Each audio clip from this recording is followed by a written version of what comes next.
top 7 de succès mondiaux qui ont failli ne jamais être édités. Les romans que je vais vous présenter aujourd'hui ont été refusés par beaucoup de maisons d'édition et c'est des romans qui aujourd'hui sont des best-sellers. Je veux que tu gardes espoir. En gros, c'est ça l'idée. Je veux que tu ne t'arrêtes pas au premier refus.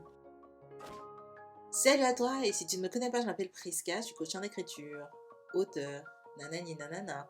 Si tu souhaites mieux me connaître, je t'invite à aller regarder mes romans et mes livres dédiés à l'écriture que tu trouveras en description. Que dire, hormis que j'accompagne la femme à écrire son roman, à réaliser son rêve et à le faire éditer. Et enfin, si mes valeurs, si ce que je prône, si ce que je te transmets te plaît et t'intéresse, je t'invite à t'abonner et à activer les notifications pour être averti de mes prochaines vidéos. Sans surprise ou pas, le best-seller qui occupe la place numéro 7 du classement avec pas moins de 13 refus, c'est Harry Potter. Pendant 3 secondes, fermez les yeux et imaginez un monde où Harry Potter n'aurait pas existé. J'en connais beaucoup qui n'auraient même jamais ouvert un livre si Harry Potter ne les y avait pas initiés. Harry Potter a été refusé de 13 maisons d'édition. Est-ce que ça a arrêté J.K. Rowling? Pas du tout. Elle a emprunté un pseudonyme masculin pour éditer ses romans. Et heureusement, car depuis, elle a vendu des millions d'exemplaires à travers le monde et ces 7 tomes ont été adaptés au cinéma. Je pense que vous connaissez tous et toutes l'histoire d'Harry Potter. J'en ai parlé lors de l'interview de J.K. Rowling, 10 conseils de J.K. Rowling. Si tu n'as pas vu cette vidéo, je t'invite à aller la regarder. Où je vous explique que Harry Potter a été refusé de 14 maisons d'édition différentes avant de trouver preneur parce que J.K. Rowling a changé ses initiales pour un pseudo masculin. C'est ce qui a fait la différence, tout bêtement. Donc, non, je ne vous invite pas à faire ce genre de choses. Je lutte aujourd'hui moi-même pour que les femmes retrouvent leur place au niveau du monde de l'écriture, du monde des livres. Donc, je serai toujours la dernière à vous dire de prendre un pseudo masculin pour percer plus facilement. Mais c'est ce qu'a dû faire J.K. Rowling à l'époque pour pouvoir réussir à éditer Harry Potter. Harry Potter qui, évidemment, est pire qu'un best-seller mondial aujourd'hui. C'est carrément une marque déposée. Il a été vendu à plus de 400 millions d'exemplaires. Et je ne parle même pas des films et de tous les produits dérivés. Le best-seller qui occupe la 6e place avec tout juste un refus de plus qu'Harry Potter, c'est Twilight, qui a comptabilisé 14 refus de maisons d'édition différentes. Avant d'aller plus loin, j'ai besoin que tu comprennes. Si malgré mes conseils, tu restes bloqué sans réussir à écrire ton projet, c'est que ton idée est sûrement beaucoup trop unique pour suivre mes conseils généralisés. Sur mon groupe Facebook, je donne une mini masterclass tous les mercredis et je suis accessible directement pour répondre à tes questions. Si tu souhaites prendre confiance en toi, savoir enfin où tu vas, je t'invite à rejoindre mon groupe Facebook qui est gratuit et professionnel. Le lien se trouve en description. Alors, je vous vois venir, vous être sans cœur. Oui, ok, ce ne serait pas une grande perte. C'est bien facile de se moquer, mais Twilight est une saga best-seller adaptée au cinéma avec plus de 100 millions d'exemplaires vendus, tout homme confondu. Pourtant, le livre a failli ne jamais voir le jour puisqu'il a été refusé par 14 maisons d'édition différentes. Les films et donc les magnifiques abdominaux de Jacob Black ont failli ne pas voir le jour, une véritable perte pour toute l'histoire de l'humanité. J'ai beau critiquer Twilight de toutes mes forces, la saga m'a appris plein de trucs, comme par exemple l'importance de connaître sa cible lorsqu'on écrit. Si aujourd'hui Twilight a perdu grâce à mes yeux, c'est parce que j'ai grandi, j'ai évolué, j'ai maturé. Mais à l'époque, en tant qu'adolescente, qu'un vampire vienne me regarder dormir, je trouvais ça trop mignon. Alors qu'aujourd'hui, je trouve ça hyper flippant. Alors non, je ne suis pas forcément fan de Twilight et pourtant, croyez-moi, à 15 ans, c'était vraiment pour moi THE bouquin. J'étais amoureuse de Jacob et tout ce que vous voulez. Enfin, en même temps, j'aimais pas forcément beaucoup Bella. J'étais surtout là pour les garçons.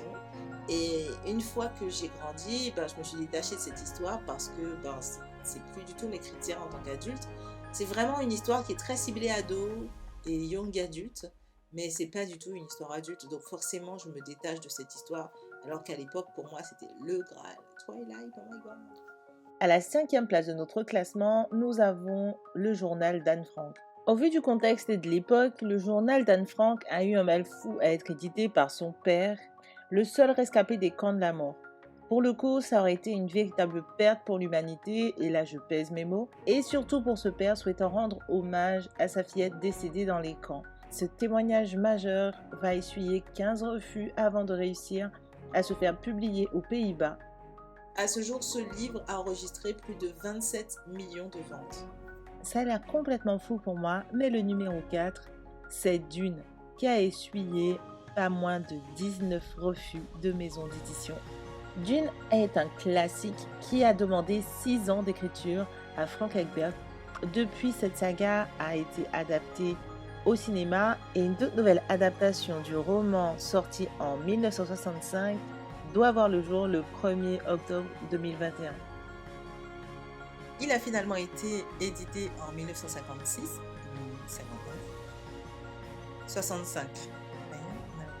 Il va finalement rafler le prix Nebula et le prix Hugo, qui sont deux prix extrêmement prestigieux. Le best-seller qui occupe la 3e place de notre classement est Sa Majesté les Mouches.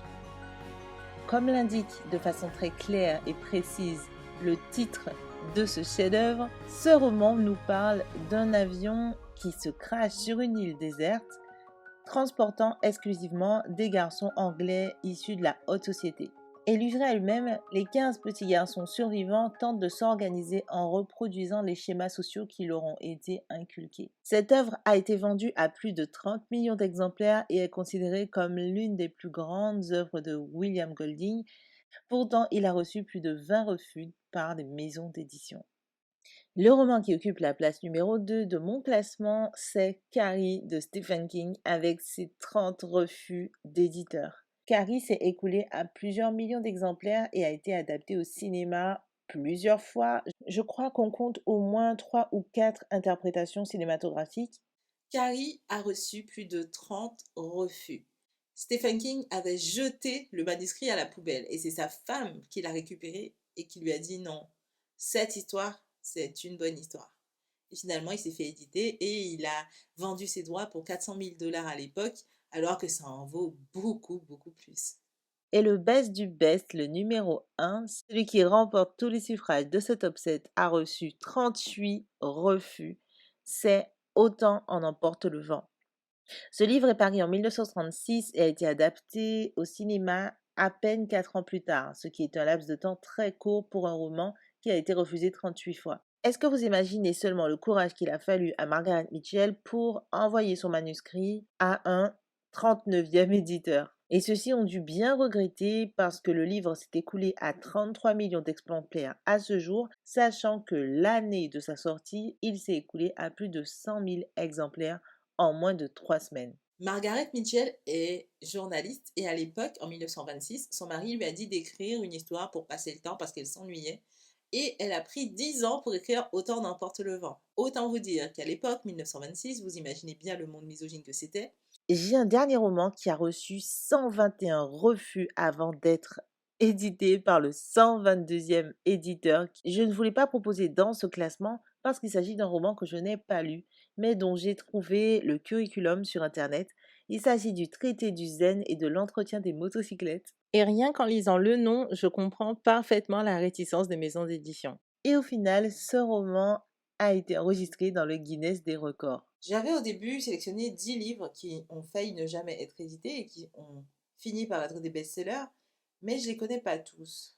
Ça sert à rien que je vous montre des livres que je n'ai ni lus et que je ne connais pas. Tante Mam, ça vous parle ça? Mouette de Jonathan Livingston? Non? Écho, personne connaît? Ben moi non plus, alors je ne vais pas vous en parler. Il y a Kon-Tiki de Thor Evilda. J'espère que cette vidéo vous aura plu. N'hésitez pas à me laisser des commentaires. Ça me ferait grave plaisir. À la liker si vous avez aimé. Et enfin, à partager si ça peut aider quiconque. Et moi, je vous dis à très bientôt pour une autre vidéo.